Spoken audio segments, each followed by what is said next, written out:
And welcome everyone to another Community Starcraft event brought to you by Logan. So this event, this is once again the SC24Life tournament for Bronze and Silver League players. This is actually the last round, or the last game of the first round of the winner's bracket. So in the top right hand corner, we have the pinkish, salmonish, not this color Protoss, Kingitchy. We saw him previously having an excellent game against Shader earlier on. That turned into like a base race, turned to starting over at like the 20-minute mark where there was 2 probes and 4 probes respectively. So that was a pretty entertaining game. And then in the bottom left-hand corner, we have the red Terran player Cricket. So looking around, this is Cloud Kingdom. Once again, you have a narrow ramp right here that's pretty easy to defend, especially with all this high ground right next to it. You have a pretty narrow choke, fairly easy to take and defend third base. This ramp right here is perhaps one of the hardest ramps to take in all of StarCraft for some reason, especially if they've been really solidified up here. This ramp is just terrible, terrible death. There are multiple pathways. Notice the destructible rocks on each one of these ramps. So you can open them up and be a little bit less susceptible to AoE type damage or simply just getting walled in, something like that, getting the zealots up in your face, things like that. So once again, this game, looking so far, everyone's going pretty standard. Got an early scout from Cricket. Looks like he's attempting to hide an SCV out here somewhere, so it'll be interesting to see what he uses that for. And then Kingitchy making his way up the ramp. It's going to see this barracks finishing up. SV taking a couple whacks at it.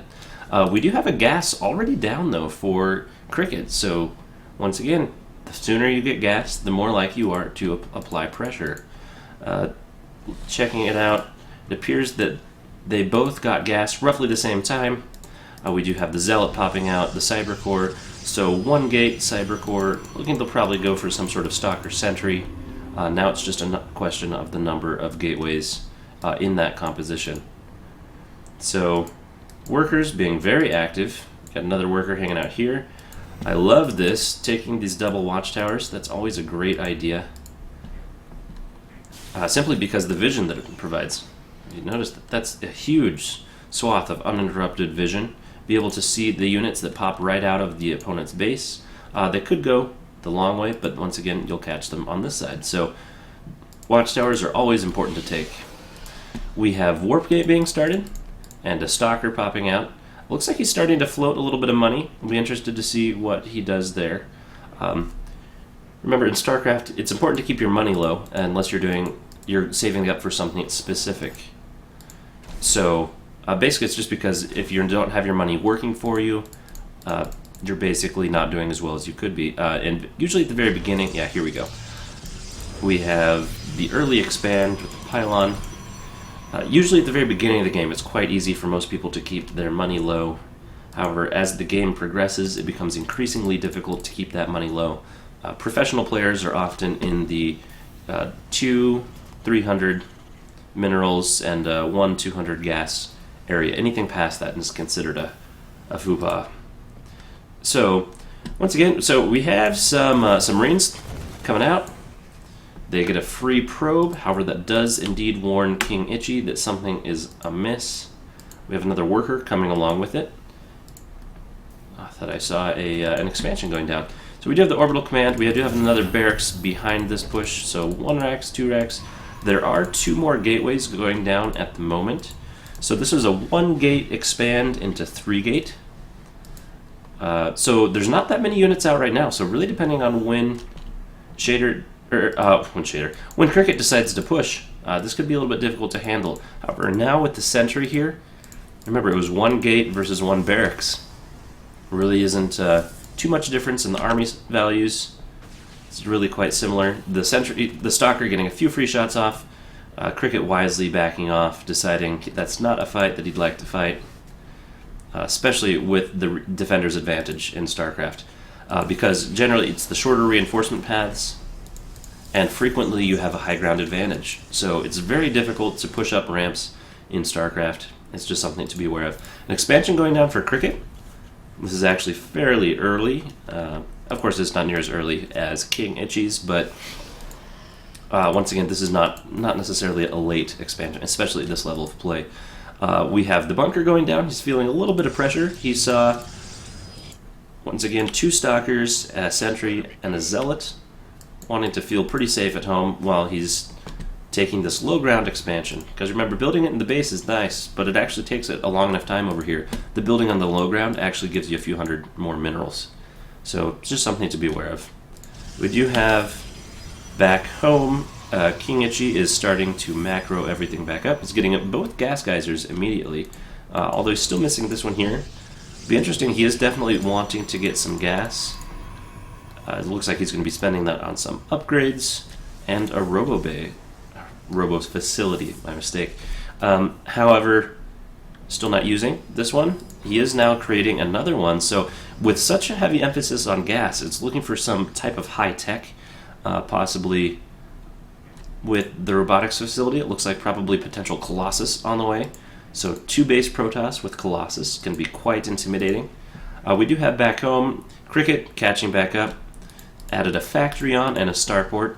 Going with an early Hellion. Remember, Hellions are quite good at scouting. They're super fast. Given his lack of information, that's actually not a bad idea. Let's get some more information, send out one of those fast units. However, I wouldn't be surprised to see this transition to some sort of add-on.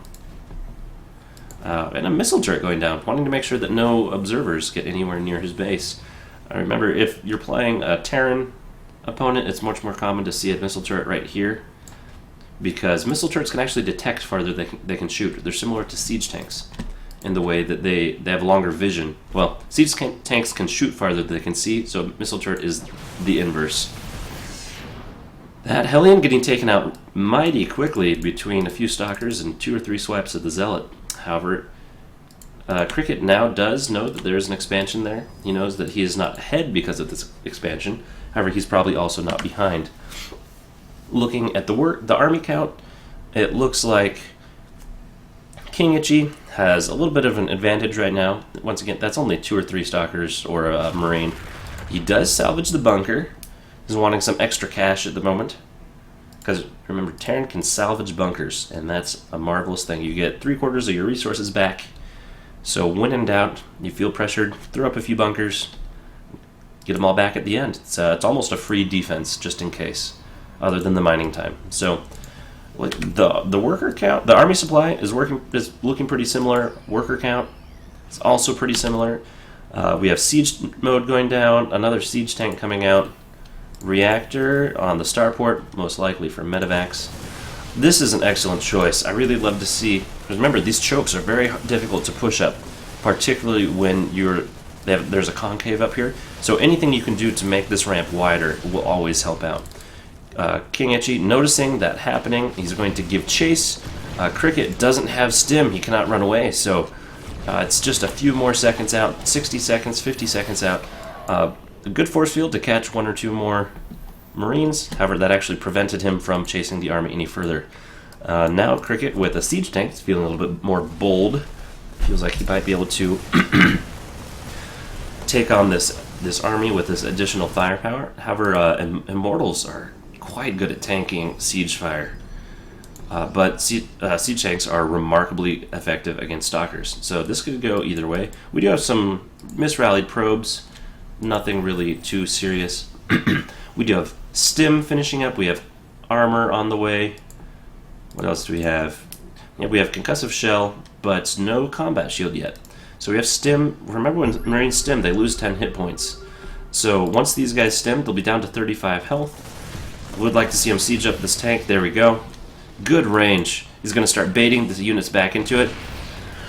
Perfect. He needs to spread these units out and really engage. He decides to stim and go for the Immortal, the expensive unit, but all the Zealots up close are totally decimating the Terran army. The siege tank back here doing what it can to help out. However, it's just simply doesn't have the firepower. And that was an excellent pickup, but he did not get didn't get away. It was a great pickup, though. A good attempt to save some armies. So it was fun to watch a little bit of micro action going on. And it looks like Kingitchy is feeling a little bit confident. He's like, I just destroyed the majority of your army. And remember that that yes, the salvage bunker, it's gone. This would be invaluable at this point. And actually, if you could defend and engage right here, remember, you can get that nice big concave. However, with no proxy pylon behind this, there's really not a lot of meat behind this expansion, this attack. Stalkers are quite good. They're fast. However, they're also quite fragile, particularly with a siege tank anywhere nearby, particularly one that they can't reach. A bunker is going down. That's always an excellent choice. We do have a command center down, so Cricket is up on bases. And the income tab, he's just about even in workers. He's a few down. Nothing that a little bit of macro can't remedy, though. Planetary Fortress morphing in. Always a good choice. I'd also like to see some sort of wall here, or wall this direction. It looks like we do have an observer. Kingitchy's just kind of feeling everything out. Back at home, he's added another robotics facility. He does have the Robo Bay, as the Colossus is totally available. Tucking it far back in the original corner, and he's ringed himself with cannons. He knows that Terran, especially with medevacs, can be quite annoying.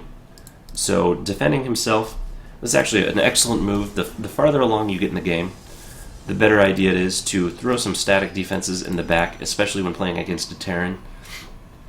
Sure, they might be a few minerals wasted, technically. However, the opportunity cost of your army being away and then taking a long time to get back could be the difference between you losing your base and you keeping everything other than a few probes. So static defenses at the back of your base, particularly as the game goes longer, is generally considered a good idea. Also notice that he didn't do it at the front because this is easier to get back to. It doesn't take as long to get back to here as it does to here. Well, vice versa.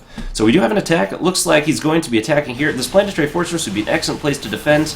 However, there's really not enough forces. And excellent storm right on top of the bio. The medevac's on top. There's nothing here repairing. This will go down immediately. Only gets one kill with that storm. Those are excellent storms. Those bio units just simply sitting there taking it. These siege tanks on the high ground, though, are going to make walking this way exceptionally difficult. Especially, well, there is an observer, so they will be able to snipe these siege tanks if they so desire. But instead, they're going to be running the opposite direction. This is actually perfect for Cricket. There's no siege or no SCVs here to repair, and all of these bio units getting stormed. But luckily for Cricket, actually, the storm's helping him a little bit, taking out some of those zealots. Now, all of these stalkers taking impressive amounts of damage. However, now they're out of range of the siege tanks, so they have a little bit of free reign. SCVs being pulled off the line. However, this is probably a pretty bad engagement. We have, I think, 3 SCVs attacking. One dude checking out over here. The reactor will go down. That's always a high-value target. Remember, it takes 50 seconds to build, so it's quite a long time. Looks like Cricket responding, pulling over some siege tanks. Siege tanks and marauders combined take out stalkers very quickly. Sorry, excuse me. We also have a proxy pylon, though, here out front of the base. So now with the reinforcement path significantly reduced, and wow, 8 gates behind it, some serious war events can take place. Remember, this is still in range of the siege fire, so this is a little bit of a dangerous area to attack. However, now the units are out of the siege tank range, a Cricket really needs to retreat, especially with that Colossi with the added range. Correctly falling back, the Colossi can see up to the high ground. I don't know why the units aren't coming up here to take out these siege tanks. Some of the units are firing at him, however, a lot of workers are being killed right here. This Colossi getting so many kills, and that's something you don't see every day. SCVs chasing down a Colossi and a Zealot. Oh, if you just got it, one more, that would be close. However, it looks like, good job, SCV. 8 more warpins here. Some more stalkers and zealots. Now, because of the high-tech units, the immortals are now gone, the Colossi are now gone. There's one coming to reinforce. Cricket has a little bit of a breather. There's another expansion going down with the orbital command over top, just supervising, I guess. However, it'll be interesting to see what happens with this next push, because now that this high-tech unit is here, gateway armies by themselves have a really hard time breaking siege lines, and also sometimes just bio, depending on the engagement type. But with Robotics Bay and other robo units, it's much easier to have a good solid engagement. The Colossi sadly not able to blink around the corner. Does get the cancel on the Nexus. The Nexus? That's Command Center. Close enough. There are some Vikings, so this should help take out the Colossi a little bit faster. Now the units are falling back into siege area. That Colossi is going to be taken out immediately. That was actually a pretty good engagement for Cricket. Now the Warpin's happening, reinforcing the army of Kingitchy quite fast. Remember, he does have a lot more economy behind us. He's also been spending his money quite a bit better.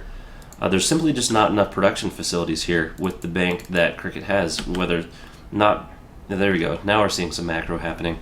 Really like to see him spending some of that money because he's got the money to take this, but production he's just not quite able to reinforce fast enough in comparison to his Protoss opponent, Kingitchy. We do have a probe transfer coming up here. Once again, remember the worker count is now quite a bit higher. Kingitchy actually hasn't created all that many.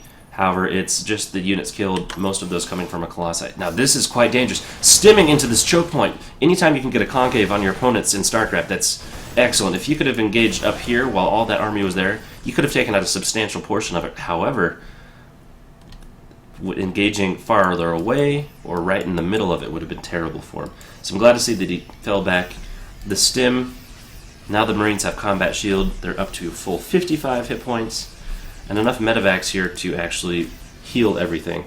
Because remember, every time you stim, you're actually doing free damage for your opponent. So full stims, particularly when you don't get a good engagement, if you don't have a medevac energy, medevac energy can be quite devastating to your army. Overstimming is a pretty common problem. So Cricket scanning, correctly deciding not to engage. He should, however, fan out right here, make a nice big concave, a big arc. He's trying to tempt everything back in. A good storm snags one worker or one Marine, nothing too amazing. And now Kingitchy realizing that these rocks are quite a nuisance. It's got more siege tanks. Looks like he's coming down here. That's actually a little bit too far forward. I would love to see a siege tank right here. Something that once again, leaving these bio units way out in front and not leaving this one vulnerable. It's a little bit dangerous. We do have the production tab. We do have a lot more units. Oh, excellent! Storms right on top of the bio. The bio is eating it. That siege tank going down almost immediately from those immortals. However, now there's nothing to see the high ground. There's no observer. There's no colossi. So these units here are just taking it. The SCV is being called off the line, which is it's a little bit of an iffy move, especially with the splash damage from siege tanks around. I would actually like to see these made into Archons. However, oh man. The hair dryer from the orbital command and everything. So, a little bit of an interesting engagement. The army sizes are now equalized, but Kingitchy continuing to deny the expansion of Cricket. Need to get a drink. So the army sizes have pretty equal. Remember, Kingitchy is able to warp in and reinforce much more quickly. There's only 4 barracks, which off of 1 base actually is it's actually usually too many, but given the bank that he's amassed, he would be able to produce more. Thor is an interesting choice right now. Thors have quite high damage. So against things like Zealots and Stalkers, they do quite well. Immortals, they are completely wasted upon, though, unless they use their sweet ability, which locks them down, and it actually does really well at taking them out. It's very seldomly used, though, because of the high deployment time. It takes like 2 seconds to get into it, so it's kind of like siege mode. We do have a fully saturated base back here. He's completely mined out. He is approaching mined out here, but he does have this increased economy, and now, remember, you know, Cricket hasn't lost any more workers yet. It's just he's been down and he hasn't produced anymore. He is expanding. This is a good choice. Now he does have positive income because for a little while he was completely mined out. He's decided not to take this expansion. It's just going to be a little bit too difficult. However, this next push looks like it could be quite devastating. 2 Colossi, 5 Immortals. Now the siege weapons, you know, the siege tanks do have good splash damage. You know what I'd actually really like to see is this. I'd like to see a Doom drop. I'd like to see something. What Cricket really needs to do to get back into this game is simply to hold the army back, do something, hampered their production, hampered something in some way. However, going straight towards their army, generally considered a bad idea. Oh, the siege tank needs to be sieged? No. Instead, they're falling back, getting into the range of the other siege tanks. However, now there is an observer, so you can see onto the high ground, blinks forward, takes out those two siege tanks immediately. The Thor wandering around actually doesn't get any shots off. The siege tank back here doing much better, getting some good kills. However, there's just simply not enough DPS, and with those blink stalkers able to get up close and personal with all of these different units, that's it. That's the GG. So an excellent game from Kingitchy and Cricket. It was very exciting, but ultimately it was the slightly better macro and the fact that the Kingitchy was not allowing Cricket to regain that expansion, and Cricket just couldn't get enough units out to defend in time. It was pretty close, and be interested to see if these two get paired back up, because remember, this is a double elimination tournament. However, if not, we wish the best of luck to them either way.